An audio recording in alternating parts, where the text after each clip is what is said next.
গল্প বলি শোনো সকলে এবার, যে কথা বলতে ভয় লাগে না আমার। গল্প বলি শোনো সকলে এবার, যে কথা বলতে ভয় লাগে না আমার।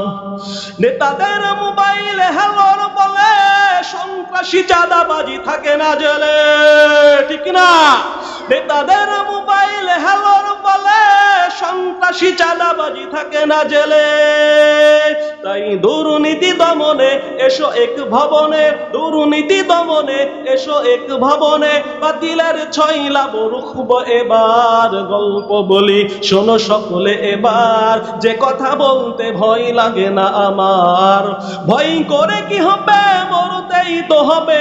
ভয় করে কি হবে, মরতেই তো হবে। শহীদি মরণ শুধু কামনা আমার, শহীদি মরণ শুধু কামনা সবার। গল্প বলি শোনো সকলে এবার, যে কথা বলতে ভয় লাগে না সবার, ঠিক না? ভয় পান? আলোচনার মূল বিষয় ছিল আমার ভিন্ন, যে আখেরাতের আলোচনার বিষয়। আপনি আমি সৃষ্টি হয়েছি, কেমনে সৃষ্টি হয়েছি? দুনিয়াতেই সৃষ্টি হলাম। আপনি আমি জানি দুনিয়াতে সৃষ্টি হয়েছি, আবার মারা যাব, হয় জান্নাতে যাব না জাহান্নামে যাব। এটা আমাদের কথা না। আমরা এখন দুনিয়াতে সৃষ্টি হইনি, আমরা সৃষ্টি হয়েছি রূহের জগতে। আল্লাহ তাআলা আমাদেরকে রূহের জগতে সৃষ্টি করেছিল। আল্লাহ রাব্বুল আলামিন কোরআনুল কারীমের ভিতরে ঘোষণা করে বলেন, আলাস্তু বিরাব্বিকুম ক্বালু বালা।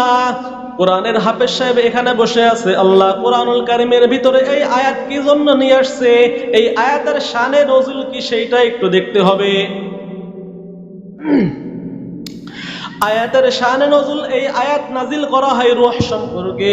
আল্লাহ সুবহানাহু ওয়া তাআলা সমস্ত রূহকে একত্রে সৃষ্টি করেছেন, এক বাক্যে সৃষ্টি করেছেন। কোন শব্দ বলেছেন? সমস্ত রূহ এক বাক্যে সৃষ্টি হয়েছে। আল্লাহ রাব্বুল আলামিন সমস্ত রূহকে সৃষ্টি করিয়া পরিকল্পনা অনুসারে আদম আলাইহিস সালাতু ওয়াস সালামের রূহকে সর্বপ্রথম আল্লাহ মাটি দ্বারা আবৃত করে তার শরীরের ভিতরে রূহটাকে দান করেন। রূহকে দান করার পরে হযরতে আদম আলাইহিস সালাতু ওয়াস সালাম জান্নাতের ভিতরে একাকী ঘোরাফেরা করে। আদমের মনটা ভালো না, কেউ না বুঝুক, যে বোঝে তিনি আমার আল্লাহ। আদমের মনটা যখন ভালো না, বড় অসহায় অবস্থায় লাগে। আল্লাহ রাব্বুল আলামিন হযরত আদম আলাইহিস সালাতু ওয়াস সালামের বুকের বাম পাজরের একটা হাড্ডি দ্বারা হযরত হাওয়া আলাইহাস সালাতু ওয়াস সালামকে সৃষ্টি করলেন।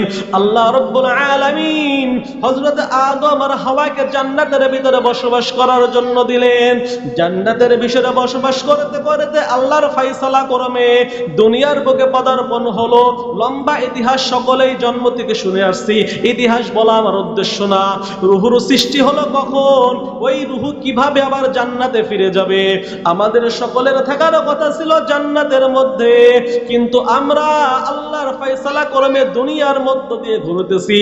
রূহ হয়েছিল সৃষ্টি একত্রে, জান্নাত থাকার কথা ছিল। আল্লাহ জান্নাত থেকে বের করে পরীক্ষার জন্য কয়েকটা ধাপ অতিক্রম করে রূহকে পাঠাইলেন। এই রূহ আবার জান্নাতে ফিরে যাওয়ার জন্য 5টা জগৎ অতিক্রম করতে হবে। কয়টা জগৎ বলেন? খুলে বলেন। 5টা জগৎ। প্রথম নাম্বার জগৎ হলো আলমে আরওয়াহ, রূহের জগৎ। দ্বিতীয় নাম্বার জগৎ হলো আলমে বাতনে মায়ের পেটের ভিতরে রূহকে দ্বিতীয়বার রাখা হয়। তৃতীয় নাম্বার জগৎ হলো আলমে দুনিয়া, যেখানে আমরা এখন বসবাস করতেছি। চতুর্থ নাম্বার জগৎ হলো আলমে বারজাক, আখিরাতের জগতের মধ্যে প্রথম ধাপ কবরের জগৎ। পঞ্চম নাম্বার জগৎ হলো আলমে আখিরাতের ভয়াবহ জগৎ। আমরা এখন তৃতীয় নাম্বার জগতে বসবাস করতেছি। প্রথম জগতের আলোচনা করতেছিলাম, কোরআন ও হাদিসের দ্বারা আলোচনা করব, কোনো বানোয়াটি কথা নাই।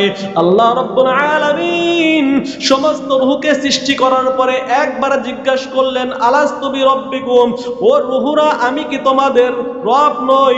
আমরা এক বাক্যে বলেছিলাম, ক্বালু বালা, হা হা হা, হে আল্লাহ আপনি আমাদের সৃষ্টিকারী, আপনি আমাদের রব। আল্লাহ রূহের জগতে আমাদের থেকে স্বীকৃতি নিয়েছিলেন। এরপরে রূহের জগৎ থেকে আরো ঘটনা আছে, সময় সংক্ষেপ থাকতো, রুহের জগতের মধ্যে যার সাথে যার মহাব্বত ছিল, দুনিয়ার জগতেও তার সাথে তার মহাব্বত থাকবে। এইটাই হলো বাস্তবতা। রুহের জগৎ থেকে আল্লাহ দ্বিতীয় নম্বর জগতে আমাদের রুহকে পাঠাইলেন। এই জগৎটা অন্য কোন জগৎ, একটা ভিন্ন জগৎ, সেটা হলো আলমে বতনে ওম, যার তরজমা হচ্ছে মায়ের পেটের জগৎ। কোন জগৎ বলেন? মায়ের পেটের নাম ভিতরে আপনার রূহ যখন গিয়েছিল, আল্লাহ রাব্বুল আলামিন সূরাতুল মুমিন 18 নম্বর পারা 12 নম্বর আয়াতের ভিতরে আল্লাহ রাব্বুল আলামিন ঘোষণা করেন, وَلَقَدْ خَلَقْنَا الْإِنسَانَ مِنْ سُلَالَةٍ مِنْ طِينٍ ثُمَّ جَعَلْنَاهُ نُطْفَةً فِي قَرَارٍ مَكِينٍ ثُمَّ خَلَقْنَا النُّطْفَةَ عَلَقَةً فَخَلَقْنَا الْعَلَقَةَ مُضْغَةً فَخَلَقْنَا الْمُضْغَةَ عِظَامًا فَكَسَوْنَا الْعِظَامَ لَحْمًا ثُمَّ أَنشَأْنَاهُ خَلْقًا آخَرَ فَتَبَارَكَ اللَّهُ أَحْسَنُ الْخَالِقِينَ। আল্লাহ রাব্বুল আলামিন বলে, ও বনি আদম, তুমি কি জানো আমি তোমাকে কোথা থেকে সৃষ্টি করেছি, কিভাবে আমি তোমাকে সৃষ্টি করেছি, তুমি কি সেটা জানো? ওয়ালাকাদ খালাকনাল ইনসানা মিন সুলালাতিন মিন তিন, আমি আল্লাহ তোমাকে সৃষ্টি করেছি মাটির সারাংশ থেকে, মাটির নির্দেশ থেকে।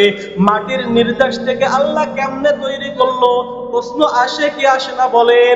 ব্যাখ্যাটা জানিয়ে নিই, যেহেতু মাহফিল হলো তাফসীরুল কোরআনের মাহফিল। মাটির সারাংশ থেকে তুমি বান্দা এভাবে সৃষ্টি হলে একটু বুঝিয়ে নাও।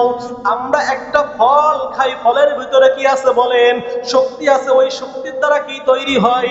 শক্তির দ্বারা বীর্য তৈরি হয়। ওই বীর্য তৈরি হওয়ার পরে এক ফোঁটা নাপাক বীর্যের দ্বারা আল্লাহ তোমাকে বানিয়েছেন। ওই নাপাক বীর্যটা আসলো ফল থেকে। ফলটা কোথা থেকে আসলো? গাছ থেকে। গাছটা কোথায় জন্মগ্রহণ করলো রে গোলাম? এইবার তুমি আমি সকলেই একই উত্তর দেব, গাছ জন্মগ্রহণ করেছে মাটির থেকে। কোরআনের তাফসীর বুঝতে পারলাম কিনা? আল্লাহ এমনি এমনি বলিনি, ও বনি আদম, আমি তোমাকে সৃষ্টি করেছি মাটির নির্যাস থেকে, মাটির সারাংশ থেকে। এরপরের সৃষ্টির কথা আল্লাহ মায়ের পেটের জগতের কথা বলেন। এক ফোঁটা বীর্য থেকে, বীর্যের পরে তোমাকে একটা রক্তের দলা হিসেবে সৃষ্টি করা হয়েছে। রক্তের দলার পরে ওই তোমাকে রক্তের দলার ভিতরে হাড্ডি দেওয়া হয়েছে, হাড্ডির উপরে মাংস দেওয়া হয়েছে, মাংস দেওয়ার পরে তারপরে তোমার ভিতরে রূহকে ফুঁকে দেওয়া হয়েছে। এই জন্য ও ভাইরা আমার, আল্লাহ রাব্বুল আলামিন আমাদের রূহকে যখন দ্বিতীয়বার স্থানান্তরিত করলেন, ওই স্থানের নাম অন্য কিছু না, আলমে বতনে ওম, মায়ের পেটের জগৎ। ওই মায়ের পেটের জগৎ থেকে একটা দুর্বল রিওয়ায়াত হলেও রিওয়ায়াতটা আপনার আমার জন্য শিক্ষণীয় রিওয়ায়াত। সেটা হচ্ছে মায়ের পেটের ভিতরে ফেরেশতাদের সাথে আমরা কথোপকথন করতাম। ফেরেশতারা বলতো, ও আল্লাহর গোলাম, তোমাকে কোথায় পাঠানো হবে তুমি কি জানো? তোমাকে যেই দুনিয়াতে পাঠানো হবে, ওই দুনিয়া এত বড়, এত বড়, এত বড়। তুমি এখন যেই মায়ের পেটের ভিতরে আছো, এর থেকে crore crore, million million, billion billion, অক্টেলিয়ন, এর থেকেও বেশি, যা ক্যালকুলেটরে ধরানো সম্ভব না। এত বড় দুনিয়ার জগৎটা মায়ের পেটের থেকে। আমরা বিশ্বাস করতাম না, বলতাম না না না, আমি তো এখানেই ভালোবাসি, এর থেকে বড় জগতের প্রয়োজন আছে নাকি? আমরা এই কথা বলিয়া ফেরেশতাদের কথাকে উপহাস করতাম। আমাদের এই ফেরেশতাদের কথা উপহাস করার কারণে আমরা আজ দুনিয়ার বুকে এসে বাস্তবতা দেখতে পারছি রে গোলাম। ও আল্লাহর বান্দা, ফেরেশতাদের কথা বিশ্বাস করতাম না, কিন্তু দুনিয়ার মধ্যে আসিয়া দেখলাম এইটা একেবারে বাস্তব। মায়ের পেটের মাত্র সামান্য জায়গা, কিন্তু আমরা দুনিয়ার মধ্যে আছি এইটা এর থেকে কোটি কোটি গুণে বেশি বড় জায়গা।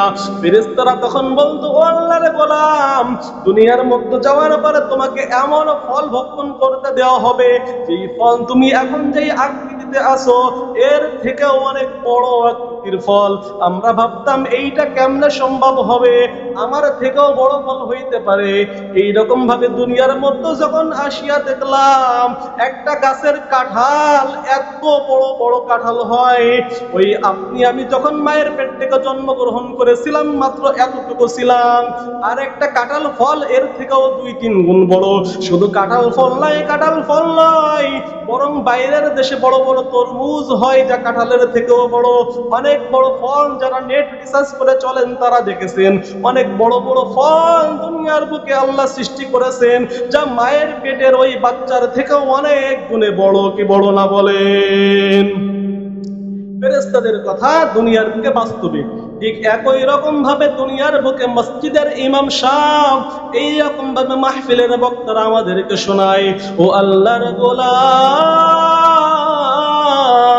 তুমি জানিয়া রাখিও এই কথা বাস্তব হবে, তুমি দুনিয়ার মধ্যে যদি আল্লাহকে খুশি করার জন্য 5 ওয়াক্ত নামাজ আদায় করো, কোরআনের আইন অনুযায়ী জীবনকে চালাও, বেশি বেশি করিয়া জিকির বন্দেগী করতে থাকো, তবে জান্নাতে তোমাকে সর্বনিম্ন জান্নাত দেওয়া হবে 10 দুনিয়া সমপরিমাণ। নেক আমল যত তোমার বেশি, তোমার জান্নাতটাও হবে তত বড়, জান্নাতের নিয়ামতগুলো হবে তত বড়। ওলামাদের কথা, ইমাম সাহেবদের কথা এখন বিশ্বাস করতে চাই না, কিন্তু যখন জান্নাতে যাইয়া দেখবারে গোলাম জান্নাতের যায়ার নিয়ামতগুলো দেখবা, ইমাম সাহেবের কথাই সর্বপ্রথম ঠিক। 2 নাম্বার জগৎ শেষ করার পরে তোমার জন্য 3 নাম্বার জগতের আহ্বান। মায়ের পেট থেকে তুমি দুনিয়ার বুকে জন্মগ্রহণ করলে, এই দুনিয়ার বুকটা হলো তোমার জগতের 3 নাম্বার জগৎ, আলমে দুনিয়া, দুনিয়ার জগৎ। দুনিয়ার জগৎ এইখানে আমাদের জন্ম শুরু, এইখানেই শেষ না। আমাদের দুনিয়ার জগতের পূর্বে কয়টা জগৎ ছিল? 2টা। দুনিয়ার জগতের পরেও জান্নাতে পৌঁছানোর জন্য কয়টা জগৎ আছে? 2টা জগৎ। ও আল্লাহর বান্দারা, একটু লক্ষ্য করিয়া দেখি, দুনিয়ার জগতের পরে দুনিয়ার জগতে যেই কথাগুলো কোরআন ও হাদিস দ্বারা হাজারো হাজারো প্রমাণ ওলামারা হাতে ধরে পায়ে ধরে বোঝাইতে থাকে। 5 ওয়াক্ত নামাজের জন্য মাগরিবের পর থেকে ইমাম সাহেবের কত বয়ান, 5 ওয়াক্ত নামাজ প্লাস জিকির, বিভিন্ন ইবাদত, কোরআন তেলাওয়াত, কোরআনের আইন প্রতিষ্ঠা করার ইবাদত। ও আল্লাহর বান্দা, দুনিয়ার বুকে যতটুকু তুমি কামাইবা আখিরাতের মধ্যে ততটুকুই পাইবা। একই আমলনামায় একই রকম দেখা যায়, একই আমলনামায় 2 ভাইকে জান্নাত দান করা হয়েছে। 2 ভাইকে জান্নাত দেওয়ার পরে দেখা যায় এক ভাইয়ের জান্নাত মাত্র 1 তালা বেশি বড়। তখন বলে আফসোস, ও ফেরেশতারা, তার আমলনামা আমার আমলনামা তো সমান ছিল, কেন আমার থেকে একটা জান্নাত তার বেশি, 1 তালা জান্নাত কেন বেশি হলো তার? ফেরেশতারা ডাকিয়ে বলবে, ও আল্লাহর গোলাম, একটু লক্ষ্য করে দেখো, তোমার থেকে সে জীবনে দুনিয়ার জগতে একবার সুবহানাল্লাহ বেশি বলে আসিল। একবার সুবহানাল্লাহ বেশি বলার কারণে জান্নাতের ভিতরে 1 তালা জান্নাত তার থেকে বড় হয়েছে। ও আল্লাহর বান্দা, দুনিয়ার মধ্যে যে সময়টা তুমি অতিবাহিত করতেছো, ইদা জাআ আজালুহুম লা ইস্তাখিরুনা সাআতান ওয়া লা ইস্তাকদিমুন। আল্লাহ রাব্বুল আলামিন ঘোষণা দিয়ে বলেন, ও আল্লাহর বান্দা, তুমি শুনিয়া রাখো, যখন তোমার মৃত্যুর নির্দিষ্ট সময় তোমার জন্য লিপিবদ্ধ করা হয়েছে, তার একটা মুহূর্ত আগে তুমি আসবা না, একটা মুহূর্ত পরেও তুমি আসবা না, ওই সময় তোমার আশ লাগবে। আজকে দুনিয়ার বুকে আমরা বেহুশ, দুনিয়ার কাজের মধ্যে এতই লিপ্ত, আমাদের কোনো হুঁশ নাই। ও আল্লাহর বান্দা, আখিরাতের কথা একটু চিন্তা করিয়া দেখো। আখিরাতের চিন্তা করলে মনে হয় দুনিয়ার বুকে কেউ আর আপন নাই। ও যুবক ভাইয়েরা আমার, এতক্ষণ যুবক ভাইদের আমি পাই নাই, এখন কিছু যুবক ভাই ময়দানের মধ্যে হাজির হইল। ও যুবক ভাই হাতে ধরে পায়ে ধরে মাহফিলের ময়দান থেকে বলে যায়, ও যুবক ভাইরা আমার, মোবাইলের মধ্যে আর কত গুনাহ করবা, আর কত গুনাহ করবা। গুনাহ করতে করতে তোমার হাতটা ব্যথা হয়ে যায় মোবাইলটা ধরে রাখতে রাখতে। তুমি মোবাইলটা রাখতে রাখতে অবস্থায় ঘুমাই যাও রাত্রেবেলা। ফজরের নামাজটা তুমি পড়তে আসো না, ফজরের নামাজ মসজিদেও পড়ো না, ঘরের মধ্যেও পড়ো না। আল্লাহ তো চাইলে পরের দিন সকালবেলা তোমাকে প্যারালাইজ অবস্থায় উঠাইতে পারো তোরে যুবক, আল্লাহ তো সেইটা করে নাই। আল্লাহ তোমাকে সুস্থ অবস্থায় আবার ঘুম থেকে উঠাইলো। তুমি কি আল্লাহর ইবাদত করতে চাও না? তুমি কেন আল্লাহর ইবাদত করতে পারো না? কেন তুমি তোমার হাতের মোবাইলটা রাখতে পারো না? মোবাইল যখন চালাইবা একটা জিনিস মনে রাখবা, মোবাইলটা হলো তোমার হাতের ভিতরে একটা আগুন। আগুনকে যদি তুমি সঠিকভাবে ব্যবহার করো, ওই আগুন দিয়ে তুমি বিরিয়ানি রান্না করে খাইতে পারবা, কিন্তু আগুন যদি তুমি সঠিক ব্যবহার না করো রে গোলাম, ওই আগুনে জ্বলিয়া তুমি নিজেই মরবা। এই জন্য খুব সাবধানে কোনটা চালাইতে হবে। বর্তমান জামানায় শয়তানের সার্থক একটা আবিষ্কার হচ্ছে টাচফোন। এই টাচফোনকে চালানোর ক্ষেত্রে সাবধানতা অবলম্বন করা লাগবে। ও আমার পর্দার আড়ালের আম্মা জানেরা, আপনি আমি সারাদিন সময়কে বাঁচায়া বাঁচায়া মোবাইলে সময় বেশি দেওয়া যায় সেই ফিকির মাথার মধ্যে, সারাদিন সময়কে বাঁচায়া বাঁচায়া কেমনে হিন্দি সিরিয়ালের মধ্যে সময়টা বেশি দেওয়া যায়, ডিসলাইনে সময়টা বেশি দেওয়া যায় এই চিন্তা। দুনিয়ার কাজকে তুমি দূরতা গুছাই রাখো রে মা, যেন সিরিয়াল গুলো ঠিক মতো তুমি দেখতে পারো। ও মা, পৃথিবীর কেউ দেখুক না দেখুক, তোমাকে দেখছেন আল্লাহ। দুনিয়ার জিন্দেগি তোমার বেশি দিনের না, আখিরাতে তোমাকে যেতেই হবে। 3 নাম্বার গাড়ি দুনিয়ার জীবন, 4র্থ নাম্বার জীবন হলো আলমে বারজাখ, কবরের জীবন। কিসের জীবন বলেন? কবরের জীবন। এই কবরের জীবনের পূর্বে আসে মৃত্যু। এই মৃত্যু থেকে আমরা সকলেই পলায়ন করতে চাই। এত অসুস্থ, এত অসুস্থ, বয়স প্রায় 60, তারপরেও চাই না মরতে। শুধু বলি আমার জমি বিক্রি করো, আমাকে ডাক্তার দেখাও, আমি আরো দুনিয়ার বুকে থাকতে চাই। আল্লাহ রাব্বুল আলামিন ঘোষণা দিয়ে বলেন, আইনামা তাকুনু ইদরিকুমুল মাউত ওয়ালাউ কুনতুম ফি বুরুজিন মুশাইয়াদা। ও আল্লাহর বান্দা, তুমি জমিনের যেখানে অবস্থান করো না কেন, তুমি যদি সিন্ধুকের ভিতরেও ঢুকিয়া থাকো, মনে করবা তোমাকে পাইবে না মৃত্যু। না না না, মৃত্যু ঠিক সময় মতো তোমার দরবারে হাজির হইয়া যাইবে, যদিও তুমি সুদূর দুর্গের ভিতরে অবস্থান করো না কেন। মরণ থেকে যত পালাও, মরণ তোমায় নেবে ঘিরি। যদিও সুদূর আকাশ পানে লুকাও, সেটাই লাগিয়ে সিঁড়ি। নদী পথে নৌকা চালাও, ও মাঝি ভাই,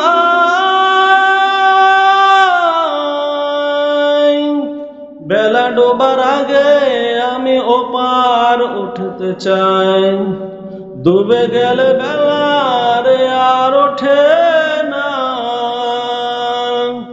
ভেঙে গেলে মেলা রে আর জমে না। ও আল্লাহর গোলামের দল, যেদিন তোমার আমার জীবনের মেলাটা ভেঙে যাবে, যেদিন তোমার আমার দুয়ারে মৃত্যু হাজির হবে রে গোলাম, 3টা টুকরা সাদা কাফনের কাপড় তোমার জন্য যা ইমাম সাহেবের জন্য তাই। ও আল্লাহর বান্দা, কবরের জিন্দেগি স্মরণ করিয়া দেখো, আলমে বারজাখ কবর সত্য, কবরের জীবনটাও সত্য। মদিনার পয়গম্বর জানায়া যায়, আল্লাহ রাব্বুল আলামিন মদিনার পয়গম্বরের দ্বারা আমাদেরকে একটা মেসেজ দেয়। সেই মেসেজটা হচ্ছে কবরের জগৎ এমন ভয়ঙ্কর একটা জগৎ। এই কবরটা কি হবে? আল কবরু রাউযাতুম মিন রিয়াজিল জান্নাহ আও হুফরাতুম মিন হুফারিন নার। ও আল্লাহর বান্দা, মদিনার পয়গম্বর জানায়া দেয়, আল কবরু রাউযাতুম মিন রিয়াজিল জান্নাহ, কবরটা হয় তোমার জন্য জান্নাতের একটা টুকরো হবে, আও হুফরাতুম মিন হুফারিন নার, অথবা জাহান্নামের একটা গর্ত হবে। ও আল্লাহর বান্দা, চক্ষুটা বন্ধ করিয়া একবার দেখি, ওই কবরের আযাব সহ্য করতে পারবা না। ও আল্লাহর বান্দা, যদি তোমাকে বলা হয় একটা ছোট্ট ঘর দেওয়া হয়, এসি দেওয়া হয়, আর ঘরের মধ্যে তোমাকে তালাবদ্ধ করিয়া দেওয়া হয়, ঘরের মধ্যে আর কেউ নাই, তুমি বেশিক্ষণ সহ্য করতে পারবা না, চিৎকার করিয়া বলবা আমাকে বের করো, বের করো, বের করো। ঘরের মধ্যে তো সব আছে, কিন্তু তুমি চিৎকার কেন করো? তুমি একা থাকতে পারো না, এই জন্য চিৎকার করো। এমনি ভাবে তোমাকে যখন ওই গহীন অন্ধকার কবরে বাগানের ভিতরে একা রাখিয়া আসা হবে রে গোলাম, একটু চিন্তা করিয়া দেখো, মোবাইল ছাড়া কেমনে থাকবা? মা নাই, বাবাও নাই, তোমার আর পৃথিবীর কেউ নাই, কেউ তোমাকে সাহায্য করার জন্য আসবে না। এই কবরের জিন্দেগিটা বাস্তব, তোমার জন্য আসবেই আসবে। এই কবরের জিন্দেগি তুমি কেন কেউ এই কবরের জীবন থেকে বাঁচতে পারবো না। এই জন্য ও ভাইরা আমার, ও যুবক ভাই, ও আমার পর্দার আড়ালের আম্মা জানেরা, ও আমার প্রিয় প্রিয় বোনেরা, একটু লক্ষ্য করিয়া দেখি, কবরের কথা স্মরণ করিয়া তুমি কেন আজ তোমার যৌবনকে দেখাই দিছো? ও আমার বোনেরা, তোমার যৌবনকে কেন তুমি দেখাচ্ছ অন্য পর পুরুষকে? তোমার যৌবনকে কেন বিক্রি করে দিয়েছো? কেন তুমি তোমার সুগন্ধি ব্যবহার করিয়া জিনার গুনাহ ভোগ করো? কেন তুমি তোমার অলংকারের আওয়াজকে শোনায়া জিনার গুনাহ তোমার ঘাড়ে নাও? কেন তুমি যুবকের সাথে অবৈধভাবে কথা বলো রে বোন আমার? প্রত্যেকটা কথার বিনিময়ে তোমার কানের ভিতরে গরম সীসা গলিত করিয়া ঢেলে দেওয়া হবে। ওই কবরের জগতে তোমার কোনো ভাই নাই, কোনো তোমার শক্তিশালী বাবা আর নেতাও নাই। কবর থেকে তোমাকে বের করিয়া নিয়ে আসবে। তুমি চিৎকার করতে থাকবা, ছটফট করতে থাকবা, মানুষ বাদে পৃথিবীর সব মাখলুক শুনতে পাবে, কিন্তু তোমার ভাই বোনেরা শুনতে পাবে না। শুনতে পেলেও, কবরে আগুন জ্বলতে দেখলেও তারা তোমার কবরের কাছে ভয়ে আসবে না। ও মা, সেই দিন তুমি কবরের মধ্যে একা থাকবা, তোমাকে দেখানোর মতো কেউ থাকবে না। এই জন্য কবরকে ভয় করো রে গোলাম। ও আমার বৃদ্ধ বাবাজিরা, জীবন তো শেষ হয়ে গেল, জীবনের মৃত্যুর সময়টা কখন জানি চলিয়া আসে। বয়স 40 পার, 50 পার হয়ে গেল, কখন জানি হঠাৎ মৃত্যু চলিয়া আসে। এখন তো আমল নামার দিকে তাকাইলে দেখা যায় গোনার গোনার গোনা। ও আমার বৃদ্ধ বাবাজিরা, এই গোনা নিয়ে যদি কবরে যাও, পৃথিবীর কোন রাজনৈতিক ক্ষমতা নাই, কবরে তোমাকে জিজ্ঞাসা করবে না তুমি পৃথিবীতে কোন দল করতা। কবরে তোমাকে জিজ্ঞাসা করবে না পৃথিবীর মধ্যে তুমি কয় নাম্বারের নেতা ছিলা। কবরে তোমাকে জিজ্ঞাসা করবে না পৃথিবীতে ধন সম্পদ কত ছিল তোমার, কত বিঘা জমিন, কয়টা গাড়ি, কয়টা বাড়ি, কত সুন্দর নারী তুমি রাখিয়া আসছো। এই কথা কবরে তোমাকে জিজ্ঞাসা করবে না। এমনকি তুমি যত বড় নেক আমল বলা হও, আমরা ঘটনা সকলেই জানি। হযরতে রাসূলুল্লাহ সাল্লাল্লাহু আলাইহি ওয়াসাল্লাম, আমাদের প্রিয় নবী হযরত মুস্তাফা সাল্লাল্লাহু আলাইহি ওয়াসাল্লামের প্রাণপ্রিয় কন্যা হযরতে ফাতিমা রাদিয়াল্লাহু তাআলা আনহার মৃত্যুর সময় মাটির জবান খুলিয়া মাটি বলেছিল, আমি রাসূলের কন্যাকে চিনি না, আমি রাসূলের কন্যাকে চিনি না, আলীর স্ত্রীকেও চিনি না, আমি হাসান হুসাইনের মাকেও চিনি না, আমি চিনি শুধু নেক আমল, নেক আমল, নেক আমল। ও আমার বৃদ্ধ বাবাজিরা, বয়স তো প্রায় মৃত্যুর দ্বারে পৌঁছায় গেল, হঠাৎ কখন জানে মৃত্যু চলিয়া আসে। আর আমার মৃত্যুর পরে কবরের আযাব শুরু হয়। মায়ের নবী কবরের আযাব বর্ণনা করিয়া দেখাইয়া দিছে হাতের দ্বারা। ওই কবরে যদি তোমার জন্য আযাব হয়, তোমার গুনার কারণে কবরের দুই পাশের মাটি এমন ভাবে চাপ দিবে রে গোলাম, এক পাশের হাড্ডি গোলা অন্য পাশের হাড্ডির ভিতরে কটমাট করিয়া ঢোকা যাবে। ওই দিন তোমার সাহায্য করার কেউ থাকবে না। দুনিয়ার মধ্যে এখনো সময় আছে, তওবা করো রে গোলাম। কবরের জগতের শাস্তির পরে তোমার শাস্তি কিন্তু শেষ না। কবরের জগতের পরে ৫ম নাম্বার জগৎ হবে আলমে আখিরা, আখিরাতের জগৎ। ওই আখিরাতের জগৎ এত ভয়ঙ্কর, এত ভয়ঙ্কর, এত ভয়ঙ্কর। হাসরের ময়দানে আল্লাহ রাব্বুল আলামিন যখন চিৎকার করিয়া ঘোষণা দেবে, লিমানিল মুলকুল ইয়াউম লিল্লাহিল ওয়াহিদিল কাহ্হার। কোথায় আজ বড় রাজনীতির নেতারা, কোথায় আজ দুনিয়ার সম্পদশালী গৌরবশালী ব্যক্তিরা? আজ দিন রাজত্ব কার? আজ দিন রাজত্ব হলো আমি একমাত্র আল্লাহর। আজ দিন কারোর রাজত্ব থাকবে না। আল্লাহর এই কহারিয়াত রূপের কারণে হাসরের ময়দানটা থমথম হতে থাকবে। ওইদিকে একদিকে জাহান্নাম, একদিকে আল্লাহর হুঙ্কার।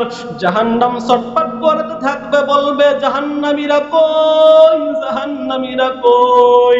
এই জাহান্নামের ছটফটের কারণে সমস্ত মানুষ ছোটাফেটা করতে থাকবে, ছোটাছুটি করতে করতে কোথায় যাবে হুঁশ নাই।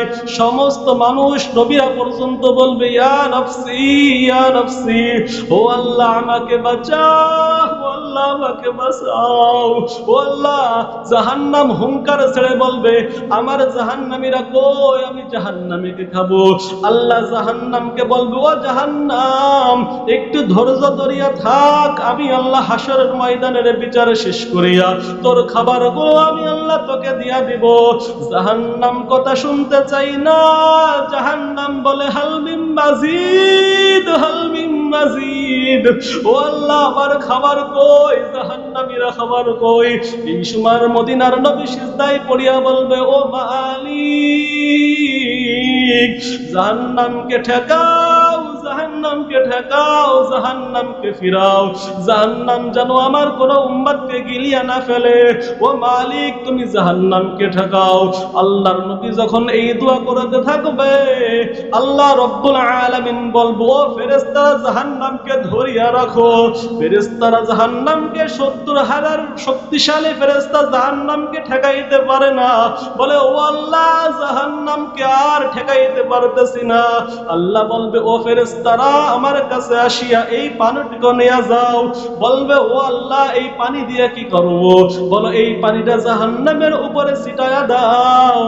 আল্লাহর কথা শুই না ফেরেশতারা ওই পানিটা জাহান্নামের উপরে নিক্ষেপ করার সঙ্গে সঙ্গে জাহান্নাম ঠান্ডা হইয়া পিছনের দিকে হটতে থাকবে। ফেরেশতারা বলবে ও মালিক, ও মালিক এ কোন পানি তুমি দিলা? এইটা কি হাউজে কাউসারের পানি, না আবে হায়াতের পানি, না জমজমের পানি? ও আল্লাহ এই কোন পানি তুমি দিলা? জাহান্নামকে আমরা 70,000 ফেরেশতা ঠেকাইতে পারি না। ওই জাহান্নাম একটু পানির ছিটা পাইয়া ঠান্ডা হয়ে গেল। আল্লাহ বলবে এইটা হাউজে কাউসারের পানিও না, এইটা জমজমের কূপের পানিও না, এইটা হলো আমার গুনাহগার বান্দার চোখের পানি।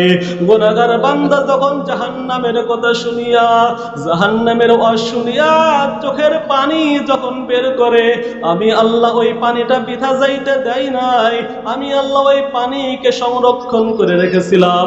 ওই বান্দারা যখন বাহির ঘাটের মাহফিলের বাইদারে জাহান্নামের কথা শুনিয়া নির্জনে মাথাটা নিচু করিয়া চোখের পানি ছাড়িয়া দিয়া বলে আল্লাহ আর গুনাহ করব না, আর তোমার নাফরমানি করব না, ও আল্লাহ তুমি আমাদেরকে মাফ করিয়া দাও। ও নিজের জীবনের গুনার জন্য বান্দা যখন নিচের দিকে তাকিয়া চোখের পানি ছাড়িয়া গুনার জন্য তওবা করতেছিল, ওই পানি আমি আল্লাহ বৃথা যাইতে দেই নাই, ওই পানি আমি আল্লাহ সংরক্ষণ করে রেখেছিলাম। ওই পানি আজ জাহান্নামকে ঠান্ডা করে দিল। ও আল্লাহর বান্দারা চক্ষুটা বন্ধ করে দেখি তোমার গুনাহ বেশি না তোমার নেকি বেশি? যদি গুনাহ বেশি হইয়া থাকে রে গোলাম, আল্লাহর দরবারে যদি মাছের মাথা সম পরিমাণ একটা ফোঁটা চোখের পানি তুমি ফলাইতে পারো, আল্লাহ চোখের পানি জমিনে পড়ার আগে তোমার সমস্ত গুনাহ খাতাগুলোকে মাফ করিয়া দিবে। ওই চোখের পানি আল্লাহ জমিনে পড়তে দিবে না, ওই চোখের পানি জাহান্নামকে শান্ত করার জন্য আল্লাহ রাখিয়া দিবে।